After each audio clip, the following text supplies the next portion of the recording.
جمال الوجود بذكر الإله وتصفو الحياة بنور هداه. جمال الوجود بذكر الإله وتصفو. إن الحمد لله نحمده ونستعينه ونستغفره ونعوذ بالله من شرور أنفسنا وسيئات أعمالنا. من يهده الله فلا مضل له ومن يضلل فلا هادي له. أشهد أن لا إله إلا الله وحده لا شريك له ورسوله. اللهم صل وسلم وبارك على محمد رسول الله وعلى آله وصحبه ومن والاه. أما بعد. Ikhwati, teman-teman semua yang dirahmati Allah Subhanahu wa taala. Alhamdulillah, di kesempatan yang berbahagia ini kita bisa berkumpul kembali dalam aktivitas kita, yakni belajar untuk komitmen di dalam kajian, dan kita masih dalam kitab Al-Arba'in fil Ahkam lil Mundhiri, dan kita insya Allah masuk hadis ke-16 ya. Tidak terasa ya, tinggal beberapa lagi, 40. Kita masuk hadis ke-16 dan terakhir kita bahas tentang waktu-waktu sholat dan bagaimana kita mendapati rakaat atau mendapati sholat di akhir waktu. Kita hari ini insya Allah membacakan hadis tentang sifat sholat Nabi Shallallahu Alaihi Wasallam, dan hadis ini diceritakan oleh Aisyah radhiyallahu anha. Dan dengan ini kita tahu nanti insya Allah bagaimana aktivitas dalam sholat seperti apa.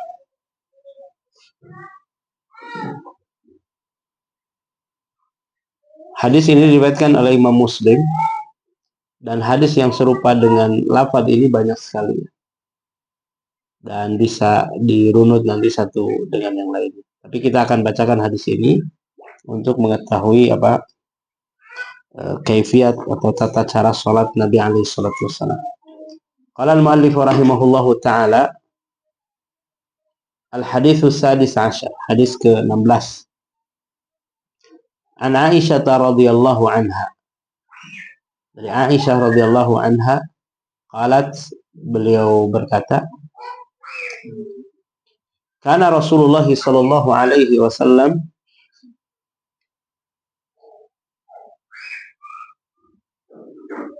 yastaftihu salata bitakbir.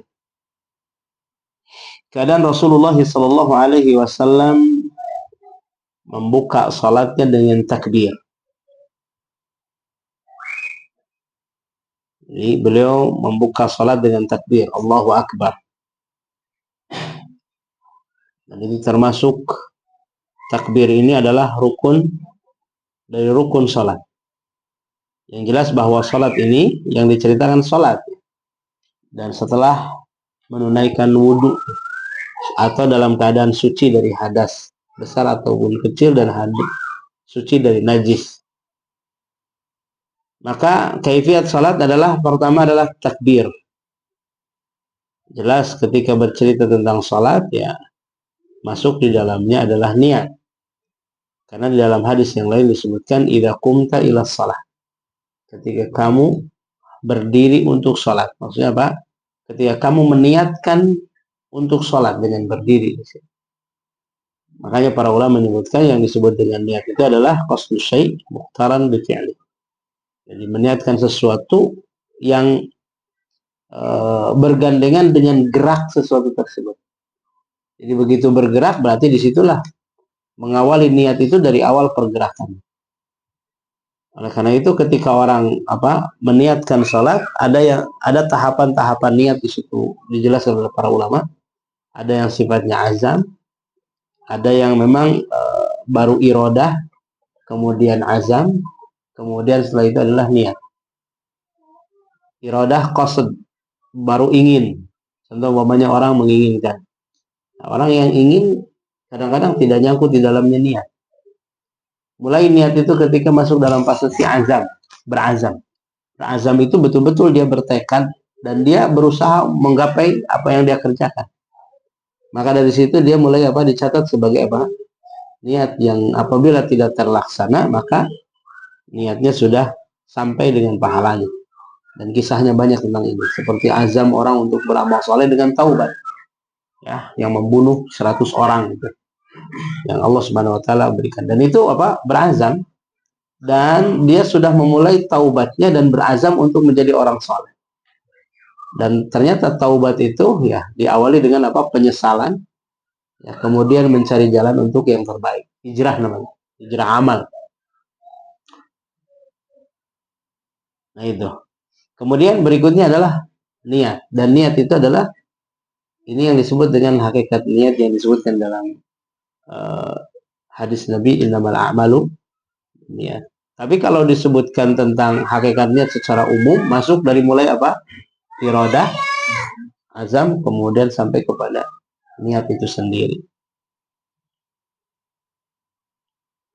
Maka ketika disebutkan kapan yujzi'un niat, kapan niat itu mujzi, dikatakan ijza, ya cukup. Maka disebutkan yujzi'un niat yang awal, ya, ketika awal dia mengerjakan.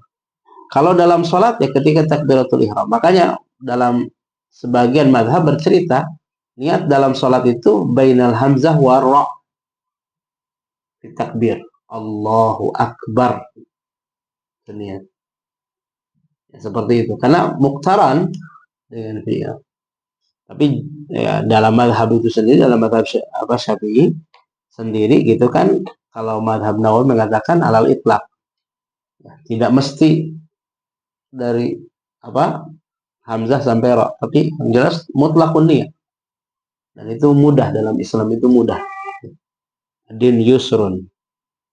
Dan Nabi SAW tidak ta'amuk di dalam bab tidak terus berkaitan dengan niat itu seperti apa sampai akhirnya was-was, enggak. Ya. Nabi SAW menyebutkan innamal a'malu binniyat, semua amal bergantung niatnya. Tapi ketika kita melihat dari tulisan Al-Imam Nawawi dalam Riyadhus Shalihin disebutkan bab istihdharun niyah wal ikhlas. Istihdar itu betul-betul niat itu hadir ketika kita beramal. Ya.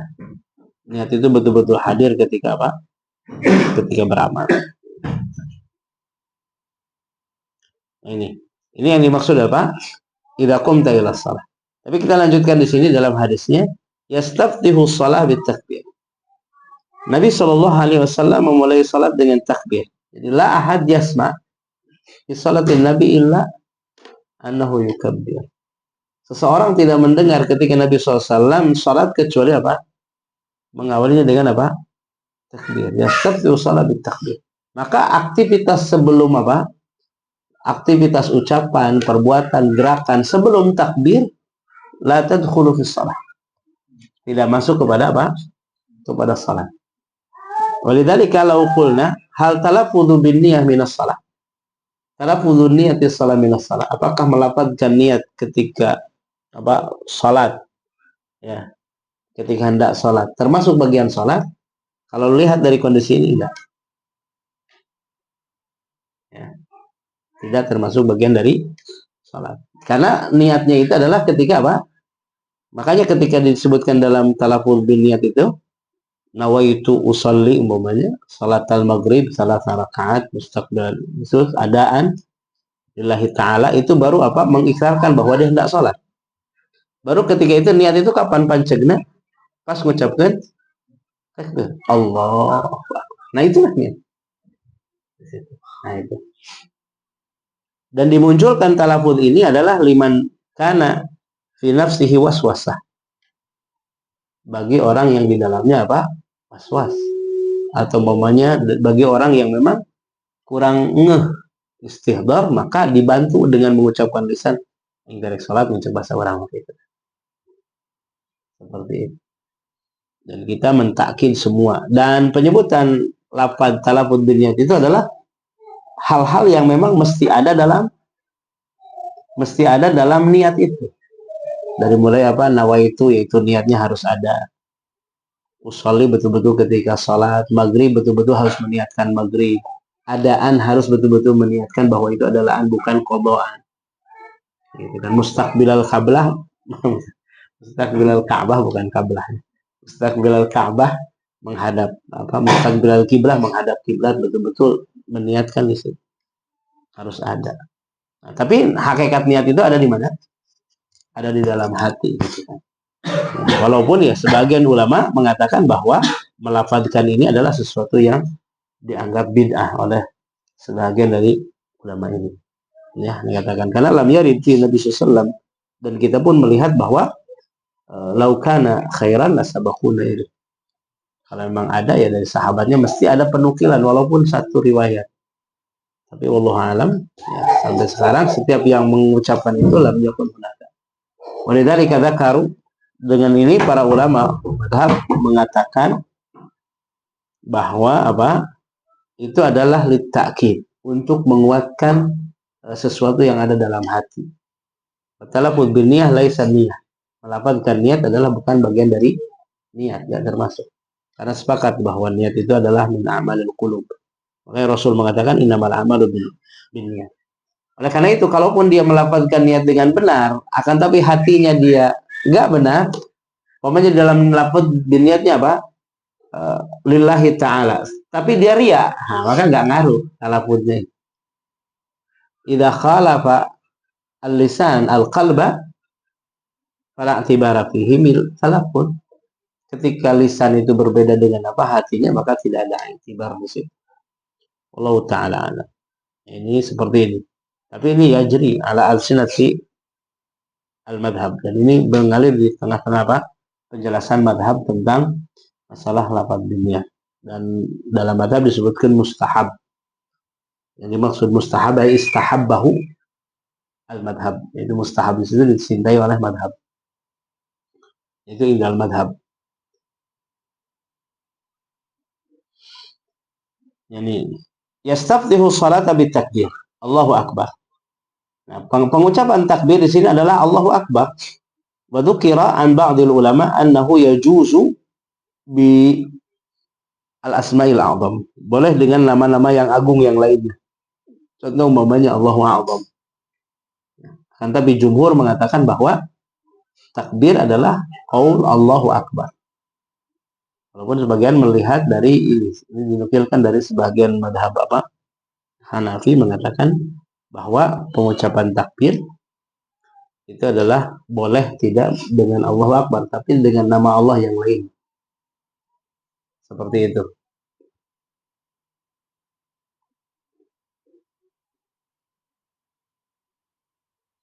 Seperti ini ya. Qala wal qira'ata bilhamdulillahi rabbil alamin. Dan memulai yastaftih al-qira'ah itu adalah dengan ucapan alhamdulillahi rabbil alamin. Jadi dengan ini kita akan jelaskan tentang qira'ah al-Fatihah. Di sini di dalam hadis ini ka'annahu dzakara anna bismillah laysat anal basmalah laysat minal Fatihah. Basmalah itu bukan termasuk Fatihah. Ya. Ini dijelaskan di dalam kitab-kitab fikih. Dan yang menyatakan bahwa bismillah adalah bukan dari Al-Fatihah, ini dijazm, dipastikan oleh Imam Malik rahimahullah. Dan ini penentuan ayat. Ya. Jadi yang disebutkan sab'an minal masani itu adalah ijtihadinya ayat yang mana. Dan ini bukan berarti mengingkari satu ayat. Karena ijma' para ulama bahwa bismillahirrahmanirrahim bagian dari Al-Quran. Tapi penentuan apakah ini masuk ayat Al-Fatihah atau bukan, itu adalah ijtihadi di situ. Ketika disebutkan apakah bismillah itu, setelah disepakati bahwa bismillah itu ja'at li faslis su'al, datang dituliskan untuk memisahkan surat-surat dalam Al-Qur'an yang disepakati bahwa kecuali surat Al-Bara'ah. Maka sisanya adalah setiap mengawali surat diawali bismillahirrahmanirrahim. Waqtalafu fil Fatihah. Dan mereka berselisih tentang Fatihah, hal hiya min ayah minha au ghairuha. Apakah Al-Fatihah ini adalah bagian dari ayat di situ atau tidak? Di situ ya. Dan kita ketahui di sini Nabi SAW diriwayatkan oleh Anas mendapati Rasul, Abu Bakar, Umar, Utsman yastaftihuna shalah. Alhamdulillah. Mereka membuka salat dengan apa? Alhamdulillahirabbil alamin. Ya, seperti itu. Sehingga sebahagian ya mengatakan ketika disebutkan bahwa kalau Al-Fatihah bukan dari apa? Basmalah itu bukan dari apa? Al-Fatihah, lalu basmalah ini lalu sab'an, 7 ayat yang diulang-ulang itu apa maksudnya? Ini pada karu, maka para ulama menyebutkan dari ahli qiraah mengatakan bahwa Rasulullah SAW pernah saktah.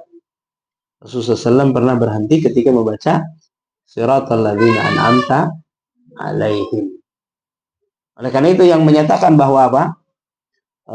Beberapa qiraah yang mengatakan bahwa bismillah masuk di mana? Masuk di Al-Fatihah, maka tidak boleh berhenti di mana? Siratal ladzina an'amta alaihim. Kenapa? Karena di situ tidak mungkin istinab dengan apa? Majrur. Siratal ladzina, padahal dalam Al-Qur'an bisa jadi pemberhentian apa di situ, tapi dia mengulang dari awal atau melanjutkan karena bagian dari sesuatu yang lain. Itu adalah kalam para ulama tentang hal itu adalah luas sekali. Ya, kita menyebutkan tentang apa yang akan kita jelaskan. Andai kita berpendapat bahwa seperti itu, ya jelas harus kita mempelajari panjang lagi tentang itu. Tapi kalau mamanya ada yang pertengahan, Bismillahirrahmanirrahim tetap termasuk apa? Ayat dari Al-Fatihah, ya, termasuk ayat dari Al-Fatihah, tapi cara bacanya Rasulullah SAW apa? Menyembunyikan apa? Jam'an bainad dalilain. Itu mengumpulkan dua dalil yang Nabi SAW membaca apa? Alhamdulillah. Yang satu riwayat Abu Hurairah membaca Bismillah, dan beliau mengatakan inilah asbahakum bis salati Rasulullah SAW, dan aku sungguh sangat mirip dengan salatnya Rasulullah SAW setelah membaca apa? Bismillah dijaharkan. Dan di situ dikumpulkan, ada yang mengatakan bahwa jaharnya siapa? Abu Hurairah radhiyallahu taala dalam qiraah ini, kita ringkas saja penjelasannya. Jaharnya Abu Hurairah radhiyallahu taala anhu ini adalah li ta'lim wa ta'dib, untuk mengajarkan bahwa di dalam Al-Fatihah itu dibacakan Bismillahirrahmanirrahim. Walaupun Abu Hurairah tidak menyebutkan di situ apakah masuk Al-Fatihah atau bukan, tapi menjelaskan kalau membaca surat dari awal adalah ada Bismillahirrahmanirrahim. Bisa jadi ke sana maknanya. Ya. Oleh karena itu bagi ulama yang mengumpulkan dua dalil tersebut, ya Bismillahirrahmanirrahim, ya masuk dari ayat, tapi cara bacanya sebagaimana dijelaskan oleh Anas bin Malik radhiyallahu taala anhu. Jadi mengumpulkan dua dalil. Ya. Jadi berarti ada 3 kondisi yang menafikan Bismillah, sehingga sebahagian ulama mengatakan tidak disunahkan membaca Bismillah pun tidak disunnah. Tapi di situ ada hadis siapa? Abu Hurairah yang membaca Bismillah. Sehingga disebutkan apa? Ada yang berkata bahwa betul itu adalah surat apa? Suratnya diawali dengan Alhamdulillah, tapi Bismillah itu dibaca karena sunnah, karena di awal surat. Seperti itu. Tapi sebagian ulama mengatakan Bismillah termasuk surat, tapi cara bacanya dijaharkan Alhamdulillah. Jadi Bismillahnya sil. Dan itulah kalam para ulama tentang masalah ini. Jadi khilafnya daripada ijtihad ta'did ayat. Jadi penghitungan ayat. Aina sab'an mathani. Dari mana 7 yang diulang-ulang. Ya. Dan ini bukan bagian dari apa? Penyebutan mengingkari ayat, bukan ya. Karena di sini ijtihad ayat tersebut. Wallahu taala alam. Jadi kalau umpamanya antum membaca Bismillahirrahmanirrahim dijaharkan, itu ada qiraah dari siapa? Abu Hurairah, walaupun sebagian menyebutkan itu min babi ta'lim, hanya mengajari saja. Tapi zahirnya ketika menyebutkan bahwa dibaca Bismillah dengan jahar adalah jahar. Maka kalau dalam qaul mazhab Syafi'i mengatakan jelas ya, Imam Syafi'i mengatakan Bismillah bagian dari surat Al-Fatihah. ketika masuk dari surat Al-Fatihah, berarti apa? Kenapa dibedakan antara ayat yang lain dengan Bismillahirrahmanirrahim? Tapi kita jawabannya dari tadi. Anas menceritakan dalam hadisnya bahwa Rasulullah SAW, Abu Bakar, Umar, dan para sahabat masyhur, kecuali Abu Hurairah pada saat itu, semuanya mengawali ketika mengimami dan sholat jahriyah, itu diawali dengan apa? Alhamdulillahirabbil alamin. Maka penduduk Madinah, makanya Imam Malik kan apa? Siapa? Imam Malik itu adalah Imam Darul Hijrah Madinah. Dalam kondisi tersebut mengikuti apa? Bahwa para sahabat dan tabi'in setelahnya itu memulai dengan Alhamdulillahirabbil alamin. Seperti itu. Ini dan di sini dalam hadis ini seolah-olah seperti itu. Kemudian berikutnya sebagian ulama mengatakan dengan hal ini bahwa diketahui doa iftitah itu adalah hukumnya sunnah. Kan guru madhkur tidak disebutkan di sini. Kalaulah wajib niscaya apa disebutkan.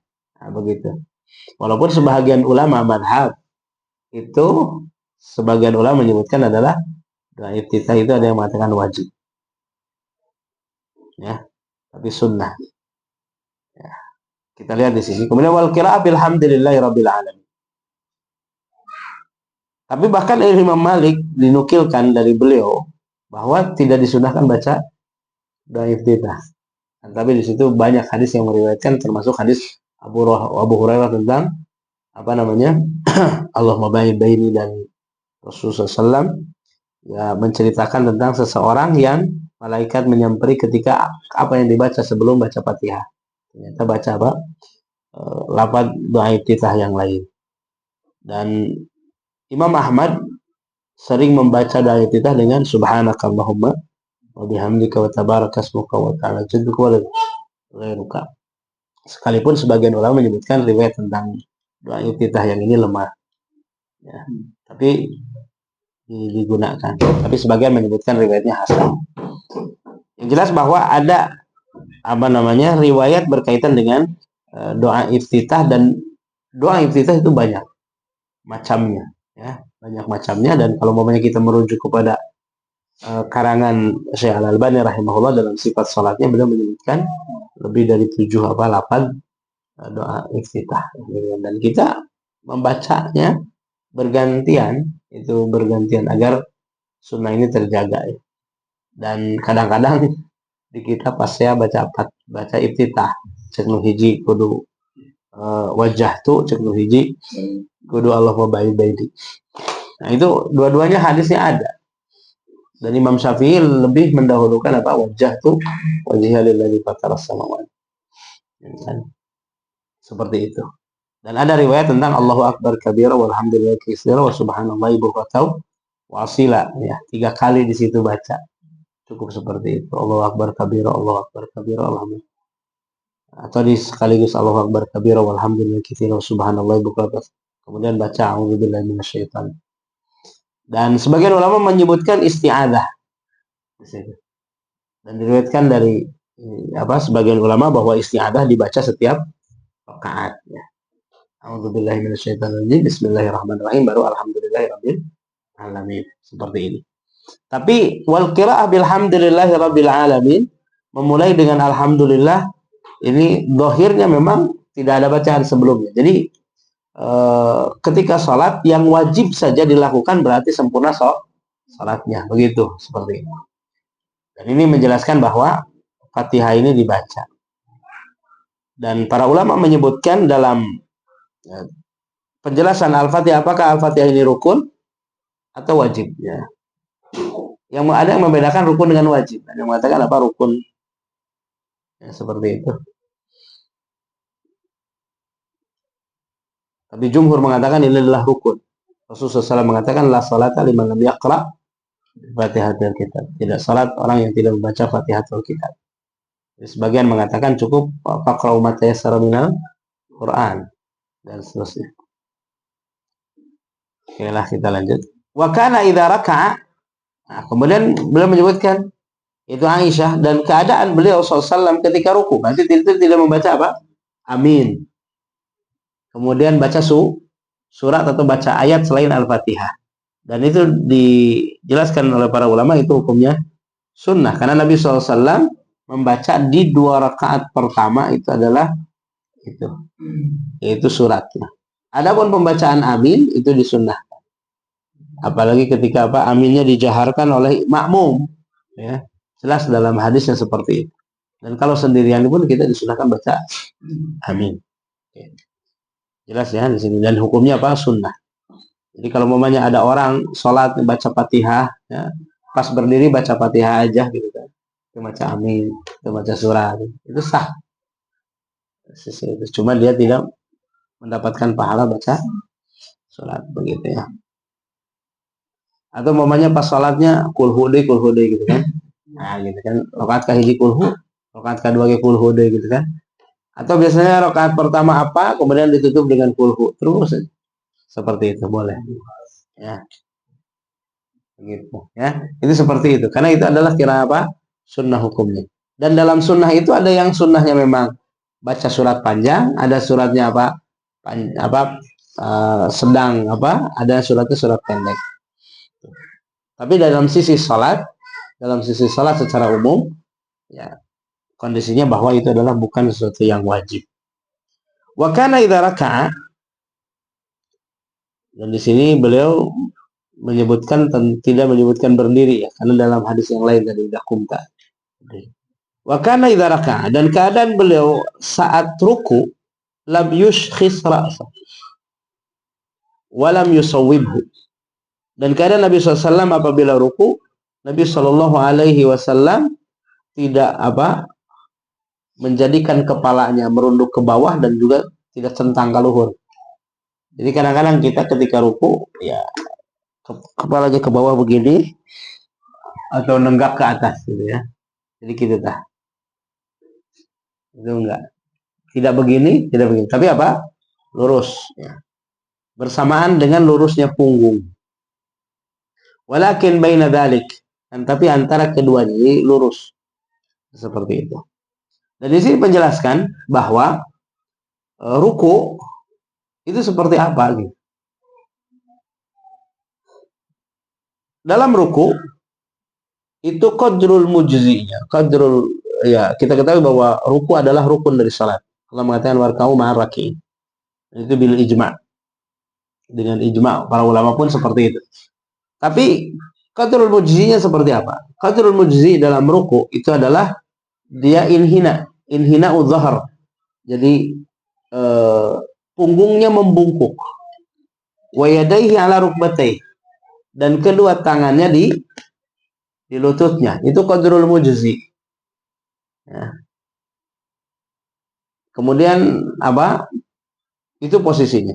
Adapun yang sempurna adalah yaitu punggungnya itu lurus. Punggungnya itu lurus, dan kalau menyimpan gelas tidak tumpah. Itu kadar yang sempurna. Itu sebagian orang menyebutkan tentang hal tersebut ya. Qadrul mujzinya adalah tangan ke lutut dan punggung merunduk. Itu seperti itu. Tapi tadi disebutkan oleh Aisyah di mana posisi kepala mengikuti punggung, tidak ke bawah dan tidak ke atas, seperti itu. Wallahu ta'ala alam. Kita bahas tentang ringkas dalam hadis ini. Kemudian yang disunahkan dalam menggenggam lutut itu harus lututnya. Dan itu rukun ya. Tidak boleh paha, tidak boleh betis. Nggak sah rukunya. Apalagi kalau mamanya dibiarkan tangannya agak puih gitu kan. Seperti itu kan bisa jadi di lemas sholat gitu kan, ruku lengan agak puih gitu kan, jadi cepeng kan itu nggak boleh. Anu tunuh atau anu capek tas ngangkatan galon kayak gitu kan. Gitu. Nah itu diantaranya. Enggak ya, itu harus termasuk rukun dari ruku itu adalah menggenggam lutut. Cara menggenggamnya adalah dalam riwayat itu para ulama menyebutkan ada dua. Satu adalah mencengkram begini, qabadahuma. Atau qabadahuma itu adalah seperti ini. Jadi ini lutut begini. Ya. Atau mencengkram begini. Wakilahuma jaiz. Dan itu disunnahkan seperti itu. Ya. Jadi nggak boleh ngajarin bebeng begini. Jika numung antal karena keluar gitu kan. Harus dicengkram gitu kan, seperti itu. Itu disunnahkan tentang hal tersebut. Ya. Wallahu taala. Nah, ini tentang apa? Tentang ruku ya. Dan itu harus tumakninah. Dan betul-betul rukunya seperti tadi. Qala wa kana idza rafa'a ra'sahu min ar-ruku'. Dan keadaan beliau ketika bangkit atau mengangkat kepalanya dari ruku, lam yasjud hatta yastawiya qa'iman. Beliau tidak sujud kecuali setelah tegak sempurna berdiri. Dan ini disebut i'tidal dalam bahasa. I'tidal itu tegak. I'tidal itu tegak, tidak condong, tidak terlentang ke belakang gitu kan. Ini tegak gitu kan. Jadi nggak boleh umpamanya saking ini enggak, tegak lurus kembali kepada posisi awal gitu kan. Tidak juga apa menunggu begini. Samiallahu liman hamidah, padahal dia bisa basi lurus, nggak boleh. I'tidal itu tegak. Ya. Tegak lurus hatta yastawiya qa'iman, yang jelas bahwa normalnya berdiri. Normalnya berdiri bagi orang tersebut berdiri gitu kan, seperti itu. Nah, cuma posisinya di sini tangannya di mana ketika ketika yang tidak. Ya, ketika yang tidak tangannya di mana? Para ulama menyebutkan ada yang mengatakan bahwa tangannya kembali bersedekap sebagaimana berdiri pertama. Dan ketika berdiri pertama seperti tadi. Ada yang mengatakan memang irsal sebagaimana berdiri pertama. Karena sebagian ulama menyebutkan ya ketika berdiri tangan ketika baca Fatihah dan yang lainnya, ada yang mengatakan harus bersedekap. Tapi ya, para ulama mendapat di riwayat memang jelas bahwa tangan dalam sholat itu adalah tangan kanan di atas tangan kiri, baik dalam posisinya pergelangan atau dicengkram, ya. Tapi tidak boleh begini, gitu kan, tidak apalagi begini, dengan nggak boleh. Seperti itu.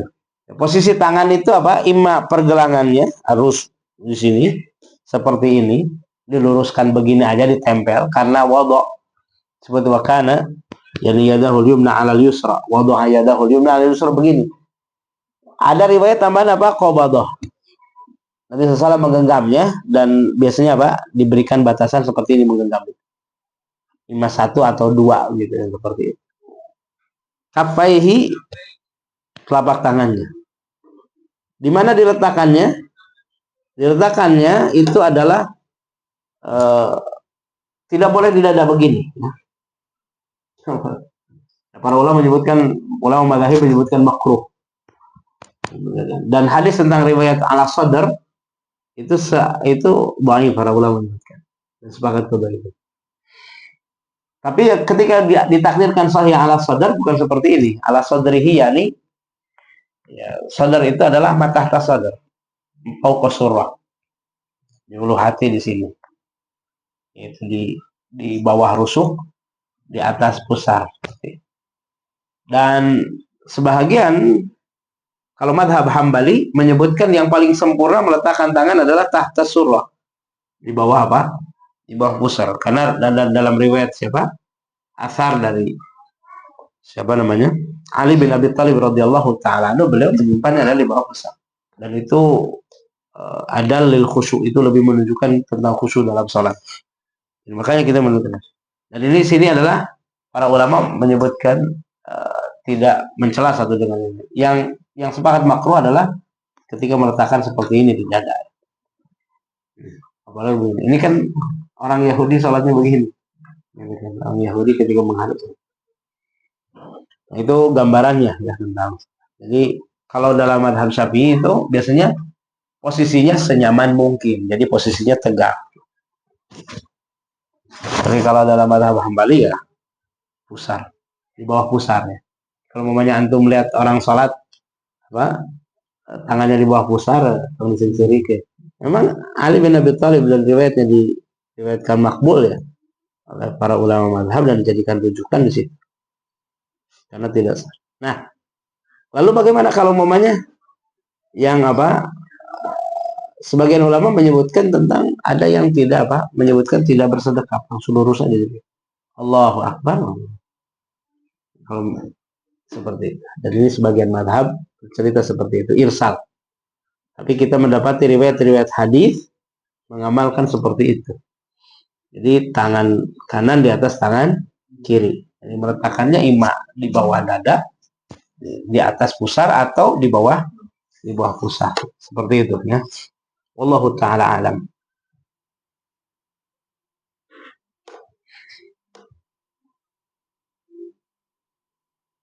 Nah, adapun berkaitan dengan di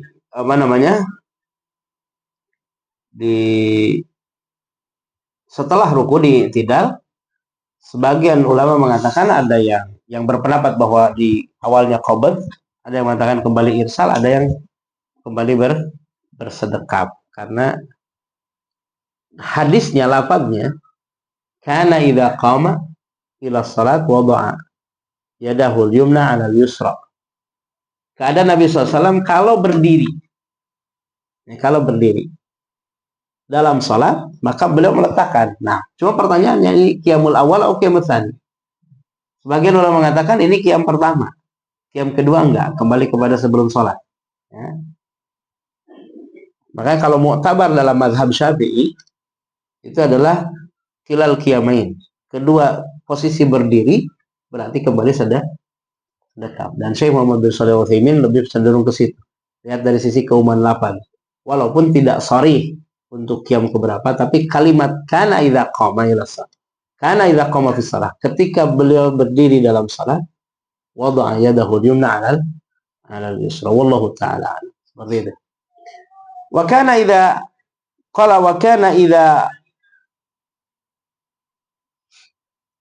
rafa'a ra'sahu min ar-ruku' lam yasjud hatta yastawiya qa'iman. Jadi sujudnya. Setelah berdiri baru beliau sujud.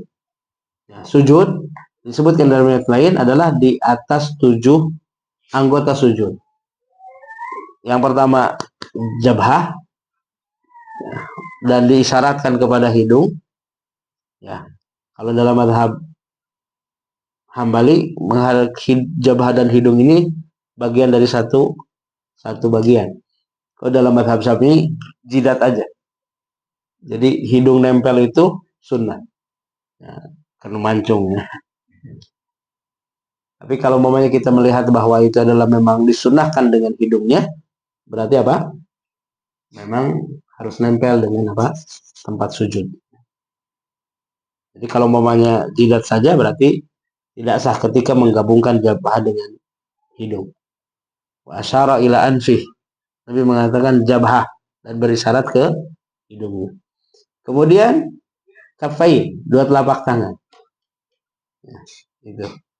Berarti 1, 2, 3. Kemudian rukbatain. 2 lutut. 4, 5. Kemudian atrafi qadamain. Ujung-ujung jari. Berarti 6, 7. Ini disebutkan. Jadi Nabi SAW diperintahkan untuk sujud ala sab'ati a'dhum, yaitu di 7 anggota sujud. Ya, itu sujud. Tapi ketika hendak sujud, lutut dulu tangan dulu. Nah, menyungkur sujud, ya, dengan cara apapun, yang jelas maksudnya dengan tangan dulu atau lutut dulu itu tidak bermasalah. Ya, karena di situ khilaf para ulama. Ya, asal ulah kusirah lah gitu kan.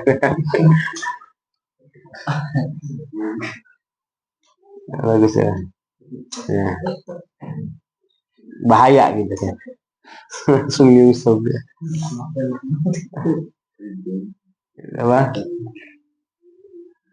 Tangan dulu atau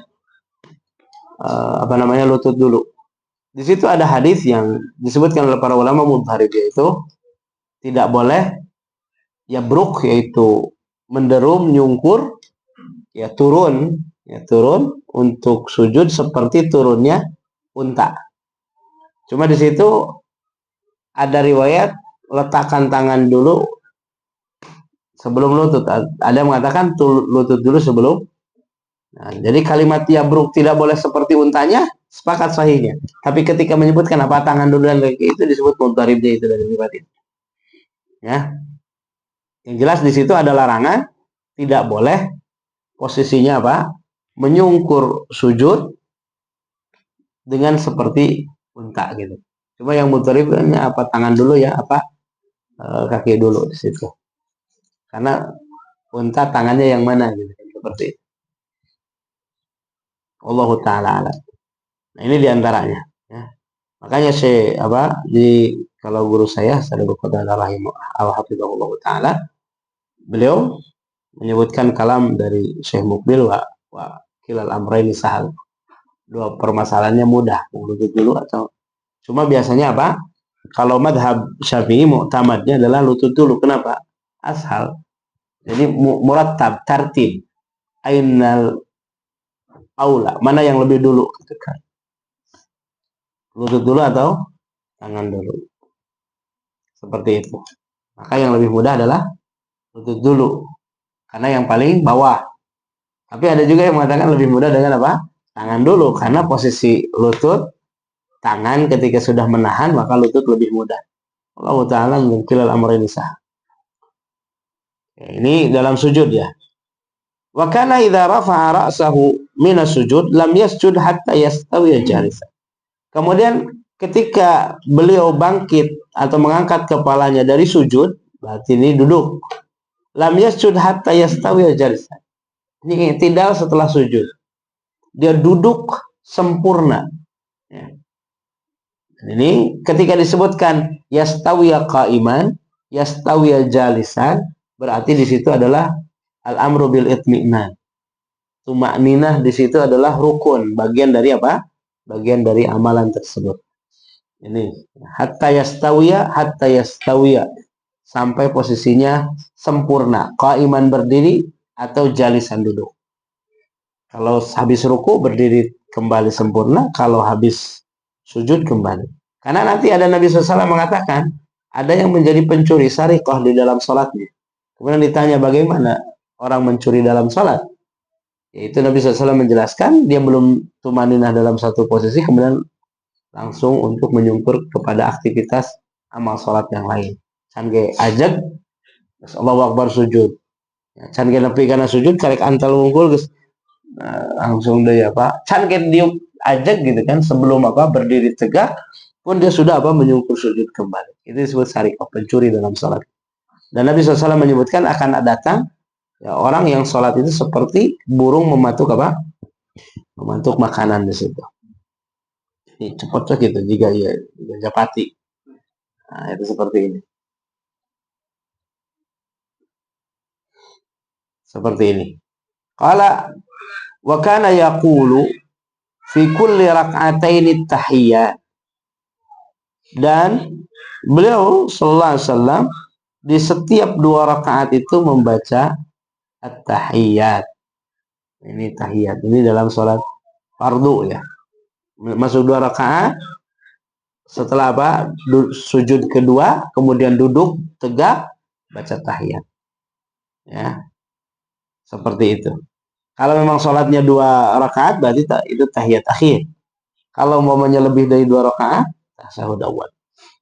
Seperti itu, dan itu kita kerjakan insya Allah setiap waktu. Tapi ini kaifiat yang disebutkan oleh Aisyah dari perbuatan Nabi alaihissalam.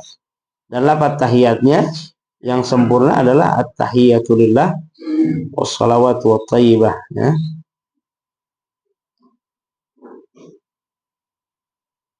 Assalamu alayka ayuhan nabi ya. Assalamu alayna wa ala ibadillahi salihin. Asyhadu an la ilaha illallah wa asyhadu anna Muhammadan abduhu wa rasuluh. Itu lafaz tahiyat. Ya, seperti itu. Disebutkan. Kemudian setelah tahiyat ini adalah disunnahkan membaca apa sholawat. Dan ada yang mengatakan adalah hukumnya wajib membaca sholawat. Kadar membaca sholawat Allahumma sholli ala Muhammad dalam madhab Syafi'i itu disebutkan kadar minimal membaca salawat adalah Allahumma shalli ala Muhammad. Nah, kalau setelah asyhadu an la ilaha illallah sallallahu Muhammad, mereka berdiri. Kadarnya seperti itu. Yang sempurnanya adalah salawat Ibrahimiyah.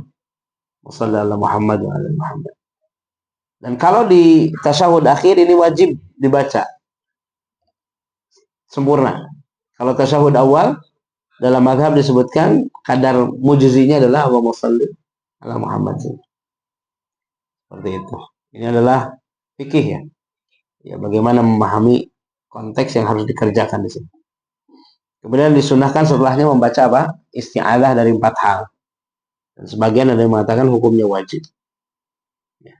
Ini di tasyahud akhir. Kemudian ada beberapa bacaan setelah tasyahud akhir. Nah, ya, di situ amalan-amalan sunnahnya. Dan kita mungkin suatu saat akan membahas tentang memahami bacaan sholat. Ya, kita akan bahas memahami bacaan sholat ya. Karena kadang-kadang kita sholat, baca, teka harti esina gitu kan. Nah, gitu. Insya Allah mudah-mudahan kita, termasuk doa-doanya yang tidak disebutkan dalam bab yang kita bahas hari ini. Kemudian wakana yafrishu rijlahul yusra wa yansibul yumna. Dan keadaan Nabi SAW membaringkan kaki atau tumitnya yang kiri dan memberdirikan tumit yang kanan. Ini iftirash ya. Jadi iftirash. Dan dengan ini fi kulli rak'ataini tahiyat, dengan ini sebagian ulama dalam mazhab Hambali kalau 2 rakaat salatnya walaupun itu tasyahud akhir maka posisinya apa? Iftirash. Berdasarkan ini. Kalau ada 2 tasyahud maka kalau tasyahud akhir tawarruk seperti itu. Kalau dalam mazhab Syafi'i disebutkan setiap tasyahud akhir itu tawarruk. Dan dilakukan tawarruk itu apabila tidak ada aktivitas setelah tasyahud kecuali salam. Tapi kalau ada aktivitas yang lain sebelum salam seperti sujud sahwi atau yang lainnya, maka posisinya apa? Dia tetap iftirash walaupun itu tasyahud akhir. Seperti itu. Ya. Jadi kalau yang disebutkan iftirash itu duduk di antara 2 sujud, kemudian apa? Duduk tasyahud awal atau tasyahud akhir yang ada aktivitas sebelum salam yaitu sujud sahwi. Maka itu iftirash.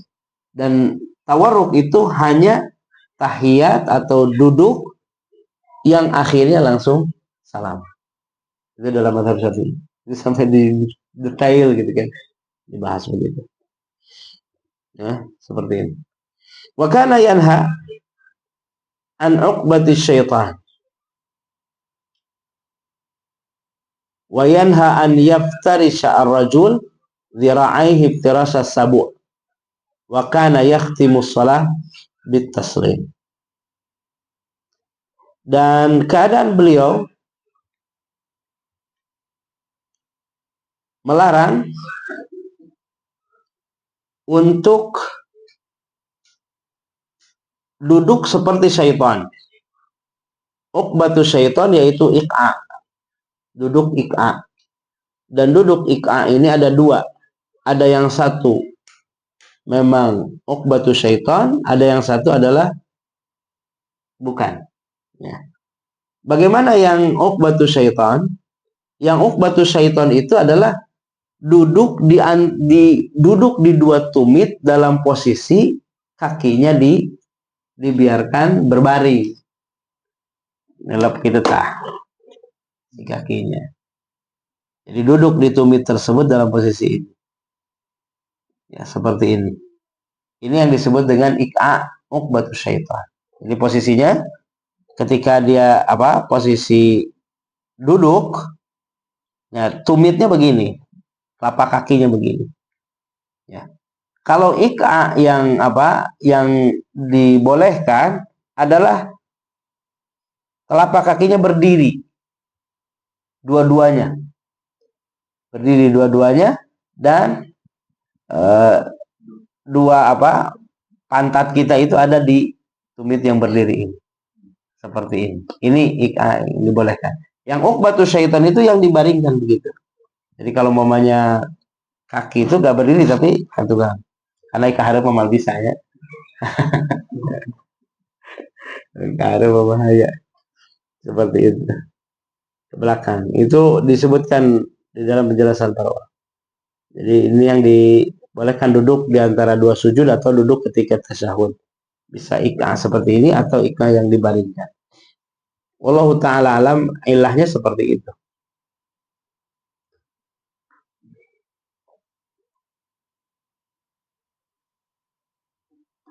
Nah, kemudian qala wa kana yahtimu shalah bitaslim.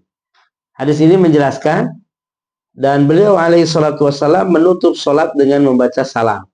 Dan disebutkan salamnya adalah yang wajib adalah, dan ini disebutkan rukun ya salam itu. Dan yang wajibnya adalah yang ke sebelah kanan. Yang pertama gitu yang wajib.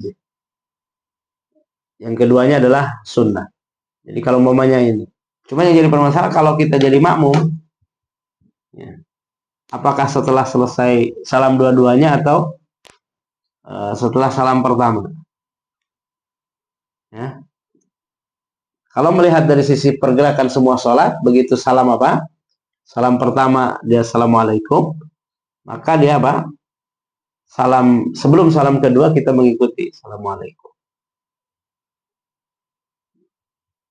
Tapi ada yang mengatakan harus tuntas dua-duanya dulu. Wallahu ta'ala alam. Kalau lihat dari sisi pergerakan, ini adalah tentang apa? Salam. Dan dengan ini kalau mazhab siapa? Hanafi, salam ini hukumnya bukan rukun tapi wajib ya.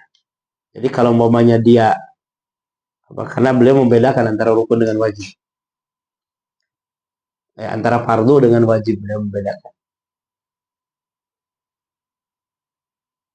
Jadi kalau umpamanya apa akhir dari sholat? Niatul huruj. Niat selesai sholat. Jadi kalau mau selesai tasyahud, kemudian meniatkan untuk itu selesai, maka dengan itu selesailah sholat. Boleh langsung pergi. Seperti ini. Ini dari sisi qaulul mujtahid. Tapi sepakati ini bagian dari syariat adalah imam salam. Ya, seperti itu. Wallahu ta'ala alam. Nah inilah gambaran ditinjau dari sisi satu hadis. Ada hadis yang lain dari hadis Abu Hurairah tentang musii'us shalah. Ya, mutasyabih itu mirip ya. Seperti ini lafadznya walaupun ada yang satu tambahan ada yang enggak.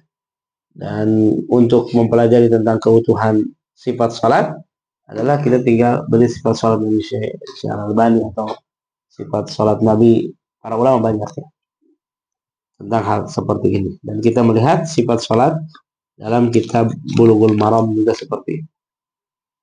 Kalau kita rinci. Jadi kalau momennya menjelaskan tentang sifat salat, praktek salat secara utuh semuanya, ya bukan apa satuan yang ini wajib. Jadi praktek salat bisa jadi amalan yang apa sunnah atau enggak pun dalam praktek itu sifat salat seperti itu. Nah wajib bagi kita tahu praktek sifat salat secara utuh, iya. Tapi wajib pula bagi kita mengetahui pemisah mana rukun, mana apa yang sunnahnya di situ. Seperti itu. Yang sehingga dengan itu kita tahu ada yang dengan ini adalah tidak sah salatnya. Dengan ini adalah apa? Tetap sah salatnya. Seperti itu. Ada yang dengan ini dia harus menambah rakaat. Kalau lupa, ada yang dengan ini kalau lupa berarti tidak apa? Tidak perlu apa? Tidak perlu kembali, akan tapi cukup dengan sujud sahwi ketika lupa dan seterusnya. Itu dibahas secara luas dalam apa namanya pembahasan fikih salat di situ agar kita pahami. Tapi kewajiban sholat 5 waktunya ini bukan permasalahan fikih, tapi itu adalah permasalahan pokok dalam agama ini. Wallahu a'lam. Nah, demikian ya. Agak sedikit panjang pembahasan ini karena mencakup hadis ini. Itu saja yang bisa saya sampaikan, mudah-mudahan bermanfaat. Kalau ada pertanyaan, silahkan.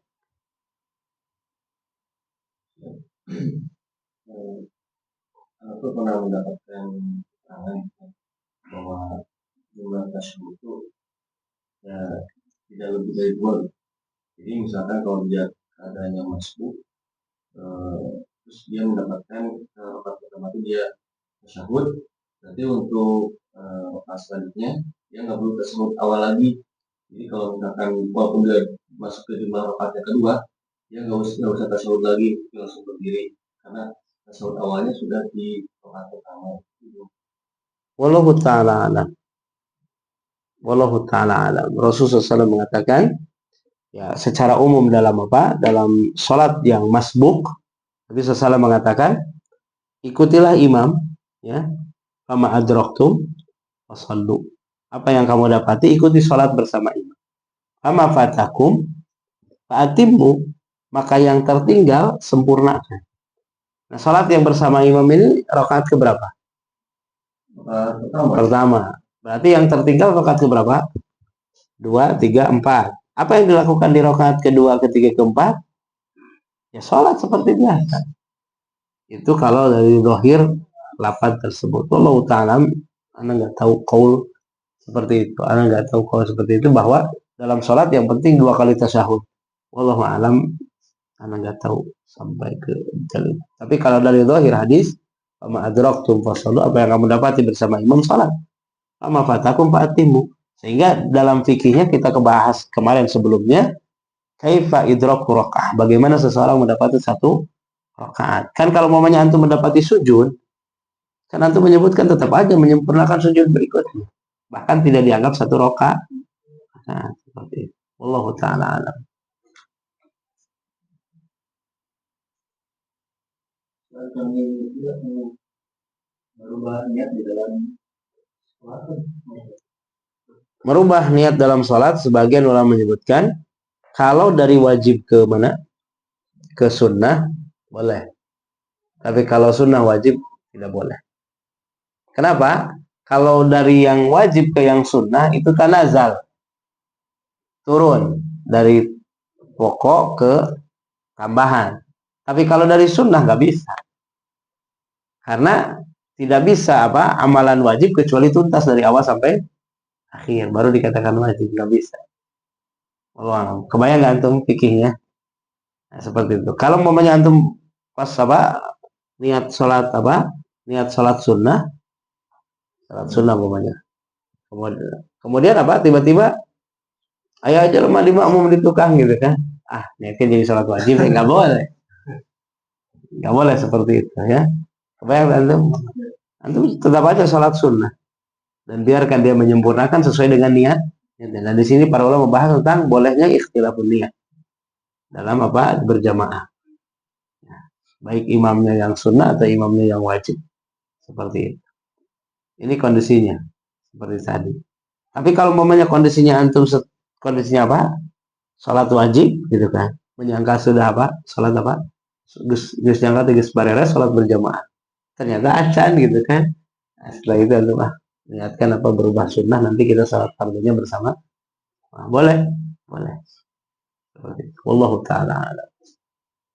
Oh, kita ini kan tidak ada kita boleh bermakmum dengan yang makmum lagi gitu karena walaupun dia sudah beres, maksudnya imam yang pertama sudah selesai itu permasalahannya para ulama mutakhirin. Ya, permasalahannya dari sisi apakah wajib berjamaah itu bersama imam yang pertama atau wajib bukan. Kalimatnya bukan, jangan wajib. Apakah syariat berjamaah itu dengan karena khilaf ya antara hukum salat berjamaah. Apakah syariat berjamaah itu adalah dengan imam yang pertama atau yang rawatib, atau syariat berjamaah itu mutlak dengan yang penting mendapatkan jamaah gitu kan. Nah, di sini sebagian orang mengatakan jamaah itu dengan yang pertama, sehingga kalau umpamanya di situ sudah kitab mukim di situ, kemudian ada sholat imam rawatib di situ, kemudian selesai, kemudian datang ke situ, tiba-tiba langsung aja sholat seperti itu, langsung saja sholat, karena berakhir kan syariat berjamaah berakhir dengan imam yang pertama ya, seperti itu. dengan imam yang mau masuk di jamaah sendiri gitu. Sebagian menyebutkan kalau umpamanya masbuk dengan masbuk, wallahu ta'ala alam. Karena nggak tahu riwayatnya seperti itu. Tapi kalau mamanya berbicara tentang apa yang apa tiba-tiba datang, gitu kan, itu kembali kepada kaidah yang tadi. Kalau yang berpendapat bahwa apa yang disyariatkan itu adalah bersama dengan imam itu, beda dengan sholat di masjid yang biasa safar. Kalau masjid yang biasa safar yaitu walaupun berjamaahnya diulang-ulang, karena jamaahnya adalah berkaitan dengan orang yang safar itu sendiri, tidak berkaitan dengan masjidnya. Nah, yang diceritakan adalah masjid yang mukim gitu kan. Umpamanya kita sholat apa namanya sholat duhur, tiba-tiba kita terlambat masbuk gitu kan.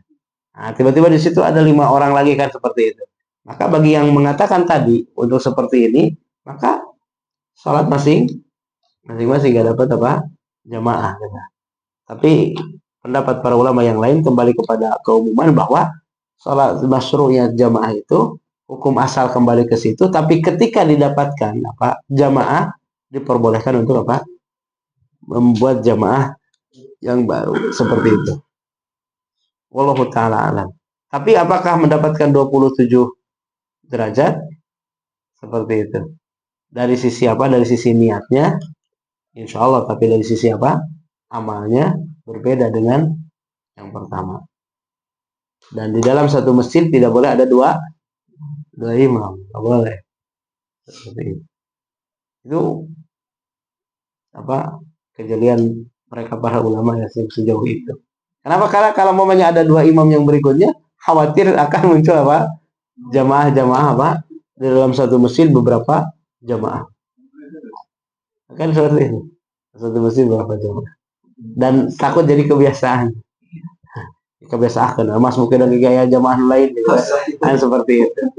Nah, kayaknya tempat di 15 itu.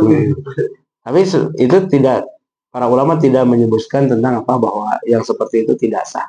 Enggak ya. Tapi dari sisi apa? Makom adabnya seperti apa? Wallahu ta'ala alam. Demikian ya bahasanya. Sudah malam.